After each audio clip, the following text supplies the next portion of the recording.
ನೀವು ನೋಡ್ತಾ ಇದ್ರ ವಿಬಿಸಿ ನ್ಯೂಸ್. ನಾನು ಸ್ವಾಗತ್. ಹಾಸನ ಜಿಲ್ಲೆಯ ದಿನದ ಪ್ರಮುಖ ಸುದ್ದಿಗಳ ಕ್ವಿಕ್ ರೌಂಡ್ ಆಫ್ ನಲ್ಲಿ ಮೊದಲದಾಗಿ ಹೆಡ್ಲೈನ್ಸ್.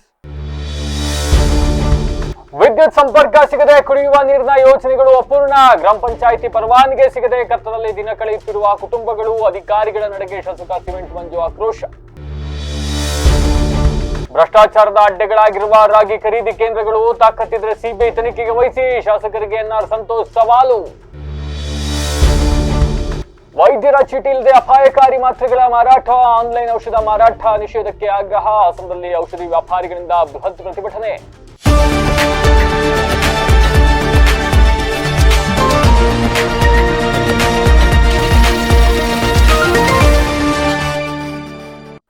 ವಾರ್ತೆಗಳ ವಿವರ. ವಿದ್ಯುತ್ ಇಲಾಖೆಯ ತಾಂತ್ರಿಕ ತೊಡಕುಗಳು ಕುಡಿಯುವ ನೀರಿನ ಯೋಜನೆಗಳ ಪ್ರಗತಿಗೆ ಅಡ್ಡಿಯಾಗಿದೆ ಅಂತ ಶಾಸಕ ಸಿಮೆಂಟ್ ಮಂಜು ಆಕ್ರೋಶವನ್ನು ವ್ಯಕ್ತಪಡಿಸಿದ್ದಾರೆ. ಬುಧವಾರ ತಾಲೂಕು ಪಂಚಾಯತ್ ಸಭಾಂಗಣದಲ್ಲಿ ಹಮ್ಮಿಕೊಳ್ಳಲಾಗಿದ್ದ ಗ್ರಾಮ ಪಂಚಾಯಿತಿ ಅಭಿವೃದ್ಧಿ ಅಧಿಕಾರಿಗಳು ಹಾಗೂ ತಾಲೂಕು ಮಟ್ಟದ ಅಧಿಕಾರಿಗಳ ಸಭೆಯಲ್ಲಿ ಮಾತನಾಡಿ, ಮುಖ್ಯಮಂತ್ರಿಗಳ ಸೂಚನೆಯಂತೆ ಈ ತಿಂಗಳು 26ರ ಒಳಗಾಗಿ ಕುಡಿಯುವ ನೀರಿನ ಕಾಮಗಾರಿಗಳನ್ನ ಮುಕ್ತಾಯಗೊಳಿಸಬೇಕಿದೆ. ಆದರೆ ನಮ್ಮ ತಾಲೂಕಿನಲ್ಲಿ 3 ತಿಂಗಳ ಹಿಂದೆ ನಡೆದಿರತಕ್ಕಂಥ ಕಾಮಗಾರಿಗಳಿಗೆ ವಿದ್ಯುತ್ ಸಂಪರ್ಕ ಕಲ್ಪಿಸಿದ ಕಾರಣ ಕಾಮಗಾರಿಗಳು ಅಪೂರ್ಣವಾಗಿ ಉಳ್ಕೊಂಡಿದ್ದಾವೆ. ತಾಲೂಕಿನಲ್ಲಿ 87 ಕುಡಿಯುವ ನೀರಿನ ಕಾಮಗಾರಿಗಳನ್ನು ಕೈಗೆತ್ತಿಕೊಳ್ಳಲಾಗಿತ್ತು. ಇದರಲ್ಲಿ 55 ಭೌತಿಕ ಕಾಮಗಾರಿ ಬಹುತೇಕ ಮುಕ್ತಾಯ ಆಗಿದ್ದು, ವಿದ್ಯುತ್ ಇಲಾಖೆಗೆ 76 ಲಕ್ಷ ರೂಪಾಯಿ ಹಣ ಸಹ ಈಗಾಗಲೇ ಪಾವತಿ ಮಾಡಿ 3 ತಿಂಗಳಾದ್ರೂ ಕೂಡ ವಿದ್ಯುತ್ ಇಲಾಖೆ ತಾಂತ್ರಿಕ ಕಾರಣಗಳನ್ನ ಮುಂದಿಟ್ಕೊಂಡು ಯೋಜನೆಗೆ ವಿದ್ಯುತ್ ಸಂಪರ್ಕ ಕಲ್ಪಿಸಲು ವಿಳಂಬವನ್ನ ಮಾಡ್ತಾ ಇದೆ. ತಾಂತ್ರಿಕ ಸಮಸ್ಯೆ ಬಗೆಹರಿಸುವಂತೆ ಹಿರಿಯ ಅಧಿಕಾರಿಗಳ ಮಟ್ಟದಲ್ಲಿ ಚರ್ಚೆಯನ್ನ ನಡೆಸಿದ್ರು ಕೂಡ ಪ್ರಯೋಜನ ಆಗಿಲ್ಲ ಅಂತ ಕಿಡಿಕಾರಿದ್ರು. ಇನ್ನು ಬೇಸಿಗೆ ಹಿನ್ನೆಲೆಯಲ್ಲಿ ತಾಲೂಕಿನ 10 ಗ್ರಾಮ ಪಂಚಾಯಿತಿಗಳ ಸುಮಾರು 22 ಗ್ರಾಮಗಳಲ್ಲಿ ಕುಡಿಯುವ ನೀರಿನ ಕೊರತೆ ಎದುರಾಗುವ ಸಾಧ್ಯತೆ ಇದ್ದು, ಈ ಸಮಸ್ಯೆ ತಲೆ ಎತ್ತದಂತೆ ಮಾಡಲು ಅಧಿಕಾರಿಗಳು ಈಗಾಗಲೇ ಕಾರ್ಯಪ್ರವೃತ್ತರಾಗಬೇಕು. ಕಾಮಗಾರಿ ಮುಕ್ತಾಯಗೊಂಡಿರತಕ್ಕಂಥ 55 ಕುಡಿಯುವ ನೀರಿನ ಯೋಜನೆಗಳಿಗೆ ವಿದ್ಯುತ್ ಸಂಪರ್ಕ ಕಲ್ಪಿಸಲೇಬೇಕಿದೆ. ಮತ್ತೊಮ್ಮೆ ಈ ವಿಚಾರದ ಬಗ್ಗೆ ಸಂಬಂಧಪಟ್ಟ ಇಲಾಖೆಯ ಸಚಿವರೊಂದಿಗೆ ಮಾತನಾಡಿ ಸಮಸ್ಯೆ ಬಗೆಹರಿಸುವುದಾಗಿ ತಿಳಿಸಿದರು. ಇನ್ನು ಇದಲ್ಲದೆ ಇನ್ನುಳಿದ 32 ಕಾಮಗಾರಿ ಪ್ರಗತಿ ಹಂತದಲ್ಲಿದ್ದು, ವಿದ್ಯುತ್ ಇಲಾಖೆಗೆ ಹಣ ಪಾವತಿ ಮಾಡಬೇಕಿದೆ ಅಂತ ಹೇಳಿದರು. ಇನ್ನು ಈ ವೇಳೆ ತಾಲೂಕ್ ಪಂಚಾಯಿತಿ ಕಾರ್ಯನಿರ್ವಹಣಾಧಿಕಾರಿ ಗಂಗಾಧರ್, ಕುಡಿಯುವ ನೀರು ಹಾಗೂ ನೈರ್ಮಲ್ಯ ಇಲಾಖೆ ಸಹಾಯಕ ಕಾರ್ಯಪಾಲಕ ಅಭಿಯಂತರರು ಉಪಸ್ಥಿತರಿದ್ದರು. ಕುಡಿಯುವ ನೀರಿಗೆ ಸಂಬಂಧಪಟ್ಟಂಗೆ ಟಾಸ್ಕ್ ಫೋರ್ಸ್ ಕಮಿಟಿಯ ಮೀಟಿಂಗ್ ನ ಇವತ್ತು ಮಾಡಿದೀವಿ. ಉದ್ದೇಶ ಅಂದ್ರೆ ಕುಡಿಯೋ ನೀರು ಎಲ್ಲೂ ಕೂಡ ಗ್ರಾಮೀಣ ಪ್ರದೇಶದಲ್ಲಿ ಕುಡಿಯೋ ನೀರಿಗೆ ಸಮಸ್ಯೆ ಆಗಬಾರ್ದು. PDO ಇರ್ಬೋದು, ಆಡಳಿತಾಧಿಕಾರಿಗಳಿರ್ಬೋದು, ರೂರಲ್ ವಾಟರ್ ಸಪ್ಲೈ ಇರ್ಬೋದು, ಅಥವಾ KEB ಇರ್ಬೋದು, ಯಾವುದೇ ಸಮಸ್ಯೆ ಇದ್ರೂ ಕೂಡ ತುರ್ತಾಗಿ ಸ್ಪಂದಿಸಿ ಹಳ್ಳಿ ಕಡೆ ಸಾರ್ವಜನಿಕರಿಗೆ ಕುಡಿಯೋ ನೀರಿಗೆ ಸಮಸ್ಯೆ ಆಗದ ರೀತಿಯಲ್ಲಿ ಕಾರ್ಯವನ್ನು ನಿರ್ವಹಣೆ ಮಾಡಬೇಕು ಅಂತಕ್ಕಂಥ ಉದ್ದೇಶದಿಂದ ಇವತ್ತು ಸಭೆಯನ್ನ ಮಾಡಿದೀವಿ. ಮತ್ತೆ ಸ್ಥಳೀಯ ಪಂಚಾಯಿತಿ ವ್ಯಾಪ್ತಿಯಲ್ಲಿ ಇರ್ತಕ್ಕಂಥ ಸಮಸ್ಯೆನ ನಾವು ಇಲ್ಲಿ ಮಾಹಿತಿ ತಗೊಂಡು ಬೇರೆ ಬೇರೆ ಇಲಾಖೆಗೆ ಸಂಬಂಧಪಟ್ಟಂಗೆ ಅರಣ್ಯ ಇಲಾಖೆಯವರು ಇರ್ಬೋದು, ಕುಡಿಯೋ ನೀರವ್ರು ಇರ್ಬೋದು, KEB ಇರ್ಬೋದು, ಬೇರೆ ಬೇರೆ ಇಲಾಖೆಗೆ ಸಂಬಂಧಪಟ್ಟಂಗೆ ಈಗ ಆಲ್ರೆಡಿ ಡಿಸ್ಕಷನ್ ಮಾಡಿದೀವಿ. ಕೆಲವೊಂದು ಇರ್ತಕ್ಕಂಥ ಸಮಸ್ಯೆಗಳನ್ನ ಟೈಮ್ ಲೈನ್ ಕೊಟ್ಟು ಇಷ್ಟು ದಿವಸದೊಳಗಡೆ ಸಮಸ್ಯೆಯನ್ನು ಸಾಲ್ವ್ ಮಾಡಬೇಕು ಅಂತಕ್ಕಂಥ ಸೂಚನೆಯನ್ನು ಕೂಡ ಕೊಟ್ಟಿದ್ದೀವಿ. KEB ಇಂದ ಒಂದು ತುಂಬಾ ಕಡೆಗೆ ಕನೆಕ್ಷನ್ ಆಗಬೇಕು. ಸರ್ಕಾರ ಸೂಚನೆಯನ್ನು ಕೂಡ ಇದೆ. 26ನೇ ತಾರೀಕು ಒಳಗಡೆ ಎಲ್ಲ ಕಡೆ ಕನೆಕ್ಷನ್ಸ್ ಆಗಬೇಕು ಅಂತ ಹೇಳಿ ವಿದ್ಯುತ್ ಇಲಾಖೆಯಿಂದ ಕನೆಕ್ಷನ್ ಮಾಡಬೇಕು ಅಂತಕ್ಕಂಥ ಸೂಚನೆಯನ್ನು ಕೂಡ ಇದೆ. ಹಾಗಾಗಿ ಯಾರೂ ಕೂಡ ಕೆಲಸವನ್ನ ನಿಗದಿತ ಸಮಯದೊಳಗಡೆ ಕಂಪ್ಲೀಟ್ ಮಾಡಬೇಕು. ಇಲ್ಲ ಅಂದ್ರೆ ಸರ್ಕಾರಕ್ಕೆ ವರದಿಯನ್ನ ಕೊಡ್ತೀವಿ, ತಮ್ಮ ಮೇಲೆ ಕ್ರಮ ಆಗುತ್ತೆ ಅಂತಕ್ಕಂಥ ಇದನ್ನು ಕೂಡ ಮಾಹಿತಿಯನ್ನು ಕೂಡ ಅವ್ರಿಗೆ ಕೊಟ್ಟಿದ್ದೀವಿ. ಆದಷ್ಟು ಬೇಗ ಅದ್ರೊಳಗಡೆ ಕಂಪ್ಲೀಟ್ ಮಾಡ್ತೀವಿ ಅಂತಕ್ಕಂಥ ಮಾತನ್ನು ಕೂಡ ಕೊಟ್ಟು ಹೋಗಿದ್ದಾರೆ ಎಲ್ಲರೂ ಕೂಡ ಅಧಿಕಾರಿಗಳು. ಟಾಸ್ಕ್ ಫೋರ್ಸ್ ಸಭೆಗೆ ಕೆಲವು ಗ್ರಾಮ ಪಂಚಾಯತ್ಗಳ ಆಡಳಿತ ಅಧಿಕಾರಿಗಳು ಗೈರಾಗಿದ್ದಾರೆ. ಅದ್ರ ಬಗ್ಗೆ ಏನು ಆಕ್ಷನ್? ಇಲ್ಲ, ಈಗ ಅದ್ರದ್ದು ಮಾಹಿತಿ ತಗೋತೀವಿ. ಜಿನಿಯನ್ ರೀಸನ್ ಇದ್ರೆ ಅದ್ರ ಬಗ್ಗೆ ನಾವೇನು ಇದು ಮಾಡಕ್ ಹೋಗಲ್ಲ. ಅನಾವಶ್ಯಕವಾಗಿ ಆ ರೀತಿ ಏನಾದ್ರೂ ಇದ್ದಂತ ಸಂದರ್ಭದಲ್ಲಿ ಅವ್ರ ಕಾರಣಕ್ಕೆ ನೋಟಿಸ್ ಜಾರಿ ಮಾಡ್ತೀವಿ. ಬಟ್ ನನಗಿರೋ ಮಾಹಿತಿ ಪ್ರಕಾರವಾಗಿ ಯಾರು ಆ ರೀತಿ ಅಧಿಕಾರಿಗಳು ಯಾರು ಇಲ್ಲ. ಇರ್ತಕ್ಕಂಥ ಅಧಿಕಾರಿಗಳು ಜವಾಬ್ದಾರಿ ಇರ್ತಕ್ಕಂಥ ಅಧಿಕಾರಿಗಳೇ. ಆ ರೀತಿ ಅಧಿಕಾರಿಗಳಿದ್ರೆ ಖಂಡಿತವಾಗ್ಲೂ ಕೂಡ ಕುಡಿಯೋ ನೀರಿನ ವಿಚಾರದಲ್ಲಿ ಯಾವುದೇ ಕಾಂಪ್ರಮೈಸು ಇಲ್ಲ. ಕುಡಿಯೋ ನೀರಿನ ವಿಚಾರದಲ್ಲಿ ಸ್ಟ್ರಿಕ್ಟ್ ಆಗಿ ಕೆಲಸ ಮಾಡಲೇಬೇಕು.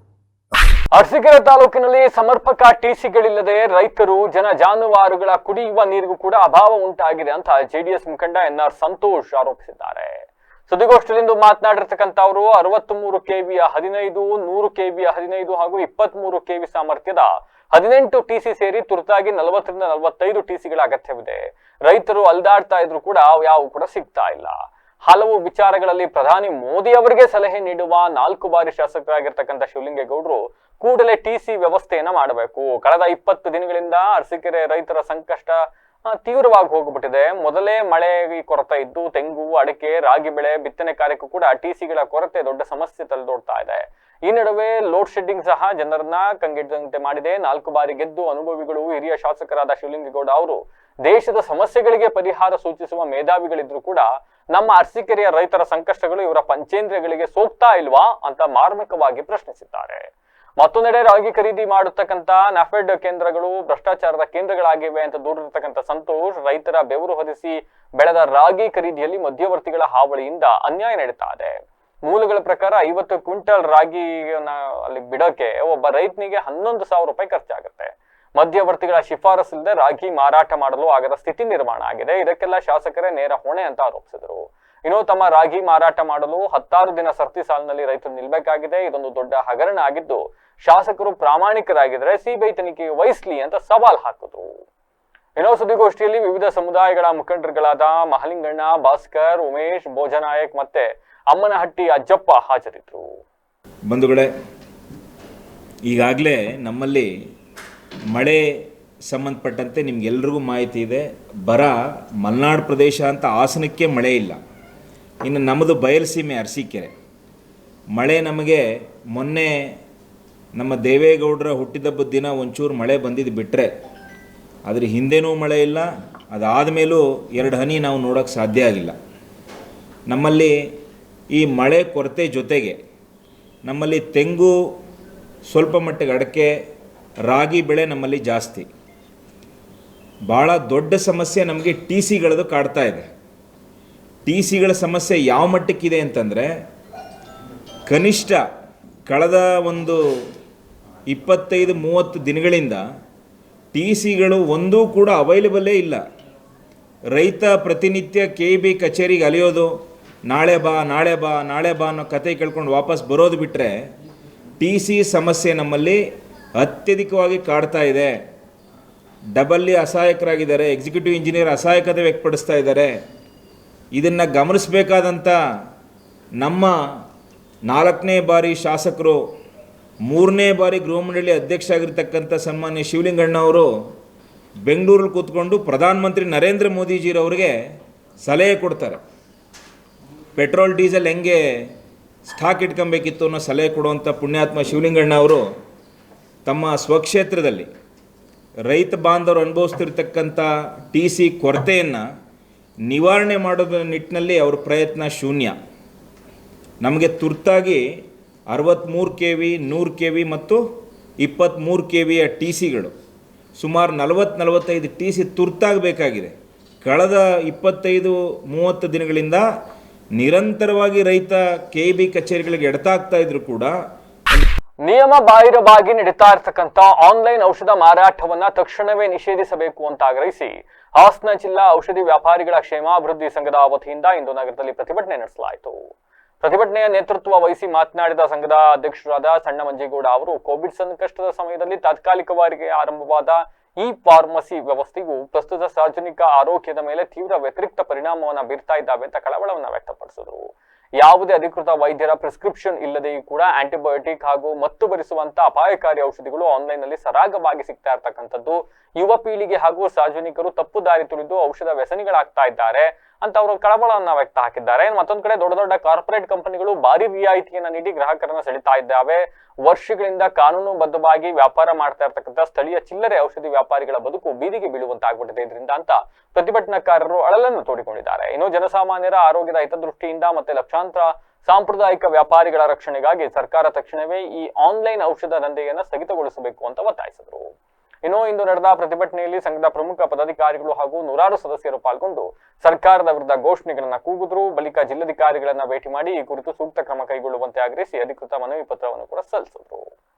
ನಾವು ಈ ದಿವಸ AIOCD ಕರೆಯಂತೆ ಹಾಗೂ ಕರ್ನಾಟಕ ರಾಜ್ಯ ಔಷಧಿ ವ್ಯಾಪಾರಿಗಳ ಸಂಘದ ಕರೆಯಂತೆ ನಮ್ಮ ಔಷಧಿ ವ್ಯಾಪಾರದಲ್ಲಿ ಆಗುತ್ತಿರುವ ಕೆಲವು ನ್ಯೂನತೆಗಳನ್ನು ಸರಿಪಡಿಸಲು ಕೇಂದ್ರದ ಗಮನ ಸೆಳೆಯಲು ಈ ಒಂದು ದಿವಸದ ಬಂದನ್ನು ಆಚರಿಸ್ತಿದ್ದೇವೆ. ಅದರಲ್ಲಿ ನಮ್ಮ 3 ಬೇಡಿಕೆಗಳಿದ್ದಾವೆ.